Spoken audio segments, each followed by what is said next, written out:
आशा करता हूं आप सब बहुत अच्छे होंगे। मेरा नाम है सिद्धांत अग्निहोत्री। स्टडी ग्लोस पे आपका बहुत बहुत स्वागत है।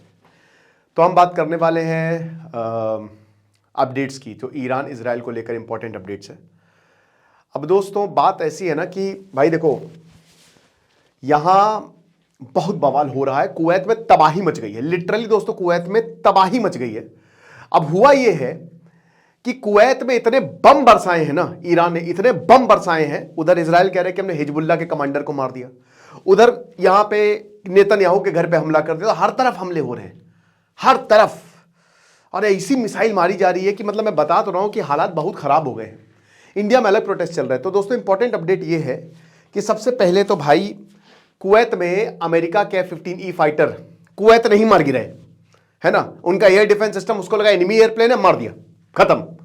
अच्छी बात यह है कि 6 पायलट्स बाहर निकल गए। दूसरा पॉइंट, अमेरिका दोस्तों, अमेरिका में अब मौतें होनी शुरू हो गई। यहां पे 4 अमेरिकन सर्विसमैन अनफॉर्चुनेटली वो मर गए और बहुत सारी मौतें हो रही है। ईरान में तो भाई अनगिनत मौतें हो रही हैं, बहुत मिसाइलें बरस रही हैं, क्योंकि ईरान का कोई डिफेंस सिस्टम नहीं है।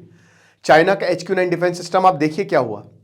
HQ-9 डिफेंस सिस्टम की औकात सामने आ गई। देखिए ये तो बात सच है ना कि चाइना ने, ईरान हो गया, पाकिस्तान हो गया, इन सबको लैब बनाया है, लेबोरेटरी बनाया है, ये एक्सपेरिमेंट करते हैं। और चाइना के पास वो टेक्नोलॉजी है ही नहीं। चाइना की जो टेक्नोलॉजी है वो चुराई हुई है।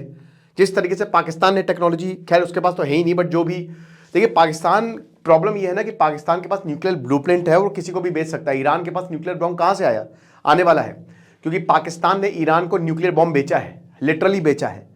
तो इसीलिए इजराइल का अगला टारगेट पाकिस्तान है। ये मैंने अभी कुछ ही देर पहले लेक्चर भी लिया था।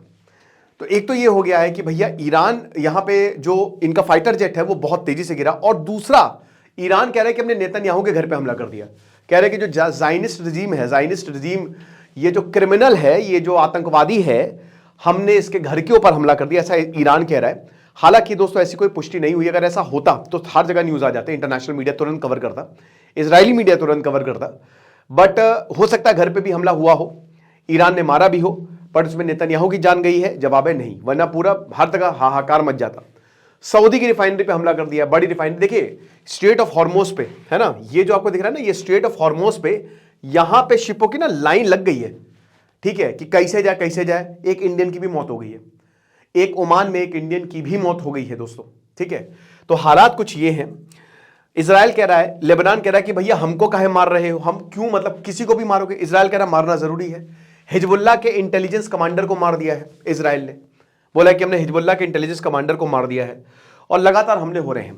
कुवैत में तो बहुत ही ज्यादा हमले हो रहे हैं, ठीक है। कुवैत बेचारा क्या ही करे, छुटकू सा देश है। 1991 में भी सद्दाम हुसैन आए और ऐसी की तैसी करके चले गए।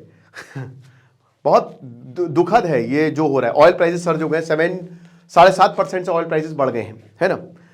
और भारत ने आज 2 बार बात कर ली है, पीएम मोदी ने 2 बार बात की है। पीट हेगसेट ने अभी प्रेस कॉन्फ्रेंस की। अब पीट हेगसेट तो भैया वही बोलेंगे, ठीक है, मतलब कि ईरान जो है ये इविल रिजीम है, यही सब बोला है उन्होंने कि हम ईरान को मौका नहीं देंगे, ऑपरेशन एपिक फ्यूरी जारी है, हम मारते रहेंगे और हम तब तक मारते हैं जब तक छोड़ेंगे नहीं, तब तक तोड़ेंगे नहीं, अरे सॉरी, तब तक तोड़ेंगे नहीं तब तक छोड़ेंगे नहीं, ये सब बातें बोली हैं। बट प्रॉब्लम बड़ी है दोस्तों। देखिए रशिया कह रहा है, वो यही तो बात है। ये देखिए जियोपॉलिटिक्स कितनी बढ़िया है कि भाई यहां खुद के वांदे लगे हुए हैं, ठीक है। खुद जो है यहां पे जो देश हैं वो ये कह रहे हैं कि नहीं, खुद किसी की बात नहीं मानेंगे, दूसरों को एडवाइस दे रहे हैं। पाकिस्तान अफगानिस्तान का युद्ध हुआ, ईरान बोल रहा है कि हम सीजफायर करवा देंगे। अभी नूर खान बेस को इतना मारा है अफगानिस्तान ने कि वहां पर रिपेयर वर्क फिर से चालू है। और अब ईरान पे युद्ध हो रहा है तो रशिया कह रहा है कि हम मीडिएट करवा देंगे। रशिया यूक्रेन का युद्ध हो रहा है तो पाकिस्तान कह रहा है कि हम मीडिएट करवा देंगे। चाइना कह रहा है हम मीडिएट करवा देंगे। अभी चाइना ताइवान को हमला करेगा तो सब बोलेंगे हम मीडिएट करवा देंगे। तो ये देखिए ये सब चल रहा है, ऐसी बेवकूफी हो रही है ना। ये जियो पॉलिटिक्स जो है ना, ये आप वही है भाई, कुछ कोई पॉलिटिक्स और सब रखे साइड में, जो घर पे झगड़े होते हैं ना कि हम बड़े, यही हो रहा है ना। धर्म है, धर्म का देखिए क्या, धर्म का इस्तेमाल जो है वो एक दूसरे को निपटाने के लिए हो रहा है। वर्चस्व की लड़ाई है मेरे भाई, वर्चस्व की लड़ाई है यहां पे। तो यहां ये जो इधर पूरा गल्फ जो है वो लपेटे में। और यही दोस्तों वॉर से पहले भी गल्फ ने अमेरिका को बोला था महाराज मत करो युद्ध। सबसे ज्यादा देखिए कतर में सबसे ज्यादा जो है अमेरिकन सैनिक है, अमेरिका का सबसे बड़ा बेस कतर में है, ठीक है ना। और पूरे गल्फ में भी अमेरिकन सैनिक है। यहां खड़ा है अमेरिका का एक aircraft carrier Gerald R Ford, और यहां लिंकन। अब बताया गया कि सुबह ये भी बताया गया कि इनके एयरक्राफ्ट कैरियर पे हमला हुआ है, बट ऐसा नहीं हुआ दोस्तों। ईरान देखिए जो क्लेम करे आप उसको माने नहीं, क्योंकि ईरान क्लेम कर रहा है बट उसका कोई बेसिस नहीं है, ठीक है, कोई सबूत नहीं है। ये बात सच है कि मिसाइलें गिर रही हैं और हर किसी के ऊपर बरस रही हैं। अब इजराइल में कुछ इंडियंस ने वीडियो बना के भेजी कि देखिए हम फंसे हुए हैं, हालात बहुत ज़्यादा बुरे हैं, लेकिन भाई उनका बेसमेंट बढ़िया था। मैं तो इजराइल का यही देख रहा था कि जो जिस बेसमेंट पे छुपे हुए हैं मतलब सही था, ठीक है। खैर बात उसकी नहीं है क्या सही क्या गलत। द थिंग इज कि बहुत लोग फंस गए हैं, बाहर नहीं आ पा रहे हैं, कुछ छुट्टी मनाने गए थे, कुछ लोग कह रहे थे कि दुबई दुनिया की सबसे सेफेस्ट। आप देख लीजिए जहां पे भी कॉन्फ्लिक्ट हो भाई, देखो सबसे पहली बात तो ये है कि जैसे अब ईरान का केस लीजिए, अब लगभग 10,000 भारतीय यहाँ पे हैं और बहुत सारे इंडियन स्टूडेंट्स हैं।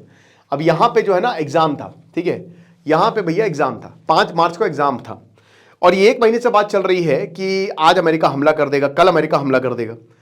हमारा वही रिस्क लेने की इंसानों की आदत, और भारतीयों की तो कुछ ज्यादा ही होती है, ठीक है ना, कि यार छोड़ो क्या करना है, अभी एग्जाम दे ले फिर देख लेंगे। ले एग्जाम, 5 मार्च आ गया, 5 मार्च से पहले हमला हो गया है, 5 मार्च तो अभी आया भी नहीं है, ठीक है, और सब फंस गए वहां पे। भाई अगर आप कहीं पे भी हो, सबसे पहले अपनी जान बचाओ, बाद में दे लेना एग्जाम, ठीक है। एग्जाम सब सस्पेंडेड, कुछ नहीं है, सब फंसे हुए हैं, सबकी जान के लाले पड़े हुए हैं। एयर इंडिया कब अपना प्लेन भेजेगा पता नहीं, भारत कोई रेस्क्यू ऑपरेशन नहीं करने वाला इस बार, कोई वॉर रुकने नहीं वाली, वॉर रुकवा दी पापा, कुछ नहीं होने वाला भाई, आप मान के चलो, ठीक है। ये वॉर अभी तक का सबसे बड़ा वॉर है, 21वीं सदी का the biggest war. World war 3 कभी नहीं होने वाला, ये मैंने आपको बताया था, इसका रीजन भी बताया था, ऐसा क्यों है। कुछ भी कर ले, रशिया चाइना अभी अमेरिका से सीधा पंगा नहीं लेंगे। देखिए मेन क्या हुआ, किसकी वजह से वॉर हो रहा है भाई, बहुत सारे रीजन है, बट उसमें सबसे बड़ा रीजन है एनर्जी को लेकर ये वॉर हो रहा है। हमको ये भी ये पता है कि ईरान ने सीधा अमेरिका को चैलेंज किया था, सीधा इजराइल को चैलेंज किया था। ये गैस कंसोर्टियम बना रहे थे जिसमें यहां पे चाइना भी था, रशिया भी था। अब उसको लेकर, क्योंकि भाई देखिए मरता क्या ना करता, तो भाई ईरान जो है उसके ऊपर सैंक्शंस लगाया अमेरिका ने, तो वो बेचेगा ही बेचेगा, है ना। वो फिर ईरान और चाइना को लेकर, रशिया चाइना को लेकर, तो रशिया चाइना ने हाथों हाथ लिया। अब वहां से फिर जो प्रॉब्लम शुरू हुई ना, वो अब जाके खत्म हुई है।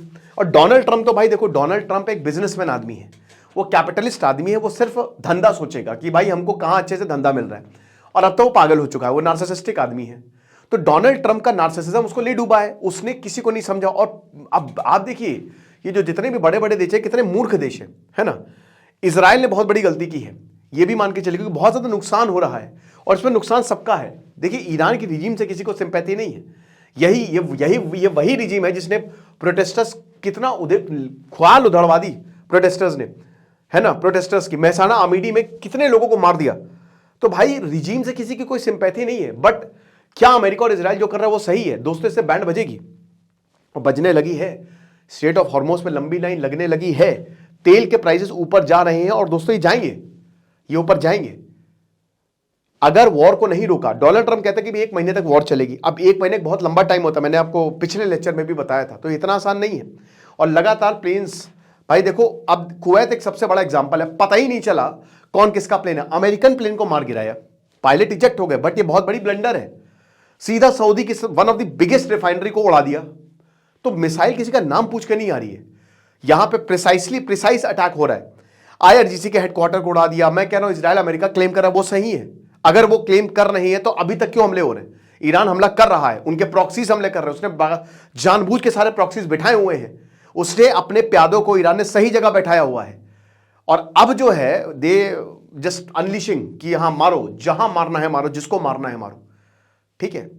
तो दिस इज द रियलिटी, कल मैं बताऊंगा और क्या हुआ है। भाई यही मनाइए कि देखिए युद्ध तो रुकने वाला नहीं है, क्योंकि अमेरिका ने साफ कह दिया कि कोई बातचीत नहीं होगी, है ना। हम बातचीत नहीं करने वाले हैं, कोई युद्ध नहीं रुकेगा, यह अमेरिका का स्टैंड है। अभी पीट हेगसेट जो है प्रेस कॉन्फ्रेंस करके गए हैं, तो या तो ईरान विल बैक डाउन और या तो फिर अमेरिका तो बैक डाउन करने वाला है नहीं, ना इजराइल करने वाला है। बट कितने लोगों को यहां पर रिस्क पे लगा दिया, आप खुद ही सोचिए, आप खुद समझदार हैं। ठीक है, मैं काफी मीम्स भी देख रहा हूं सोशल मीडिया पे।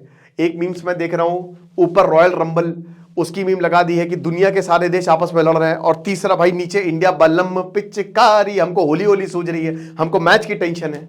तो ये अच्छी बात है कि भारत की जो नॉन अलाइनमेंट पॉलिसी है, अब जो सुभाष शाम नेहरू जी को गरियाते रहते हैं, थैंक यू उन्हीं का कहिए जाके, है ना। नॉन अलाइनमेंट पॉलिसी वही लेके आया था। अब पता चला ना कि भाई क्यों भारत, देखिए नेहरू जी का शुक्रिया करिए और कहीं ना कहीं भाई हर किसी का शुक्रिया करिए, पीएम मोदी का भी शुक्रिया करिए, ठीक है। वो रशिया जाते हैं फिर यूक्रेन भी जाते हैं, इंटरनेशनल रिलेशन हमारे ऐसे ही, हमारी इंटरनेशनल पॉलिटिक्स ऐसी ही है कि हमको सबके साथ बना के रखना। भारत ही कर सकता है, मैं आपको कई बार बता दूं, भारत के पास लेवरेज है, क्योंकि भारत दुनिया का सबसे बड़ा मार्केट था, है, रहेगा, और दुनिया की सबसे बड़ी ताकत है। 3 तरफ समुद्र है भाई, ज्योग्राफी शानदार है, तो इंडिया को कोई प्रॉब्लम नहीं होने वाली है। इंडिया कभी कोई भी प्रॉब्लम नहीं होगी। इंडिया में युद्ध हुए तो अंदर ही हुए हैं, बाहर देशों की औकात नहीं है किसी की कि इंडिया से इस समय प्रेजेंटली लड़ जाए।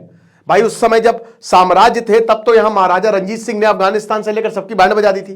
ब्रिटिश इतना डरता था कि डर के मारे उसने महाराजा रंजीत सिंह सिख एम्पायर को इन्वेड नहीं किया था, डर के मारे, है ना, कि ये मार देंगे हमको। और इतिहास सवाल भी पूछता है कि उस समय महाराजा रंजीत सिंह को ब्रिटेन पर अटैक कर देना चाहिए था, बट हर कोई सोचता है कि ठीक है हमारा अच्छा चल रहा है, क्यों करे। छत्रपति शिवाजी ने तबाही मचा डाली थी और आज पूरा इंडिया यूनाइट है। तो आपको लगता है कि कोई भी आंडू पांडू टुच्चा देश आके हमको कुछ भी बोल जाएगा? कुछ नहीं, है ना। यहां पे एक पाकिस्तान ने बड़ा क्रिंज ऐड बनाया है कि जिस तरीके से हमारे फील्ड मार्शल ने अफगानिस्तान के लिए, अच्छा जी, जिस तरीके से हमारे फील्ड मार्शल ने तुम्हारे बड़े भैया को मारा था। अबे भाई, आसिम मुनी की औकात पता है क्या है? वो जाता है जर्मनी में सिक्योरिटी कॉन्फ्रेंस में, उससे आईडी पूछ ली जाती है कि आईडी कहां है तुम्हारी। ये तो उसकी औकात है ना। ख्वाजा सिर्फ खुद बोलता है कि हमको और आसिम मुनी को जाके भीख मांगनी पड़ती है। भाई आप मतलब कुछ भी बोल रहे हैं, कुछ भी कर रहे हैं। खुद पाकिस्तान में नूर खान, सोचे अफगानिस्तान के पास एयरफोर्स नहीं है, अफगानिस्तान एयरफोर्स ने जाके नूर खान पे हमला कर दिया। तो ये सब खाली बातें हैं और भारत को लिटरली इससे कोई फर्क नहीं पड़ता, ठीक है। जो भी अधर्मी है वो अपना नाश खुद ही कर लेंगे, है ना। विनाश काले विपरीत बुद्धि। बाकी आपको क्या लगता है मुझे बताइएगा। और हमारा मास्टर चैट जीपीटी के कोर्स के आज आखिरी दिन, आप इसको अवेल कर सकते हैं। खुश रहिए, पढ़ते रहिए। दिस इज सिद्धांत अग्निहोत्री साइनिंग ऑफ।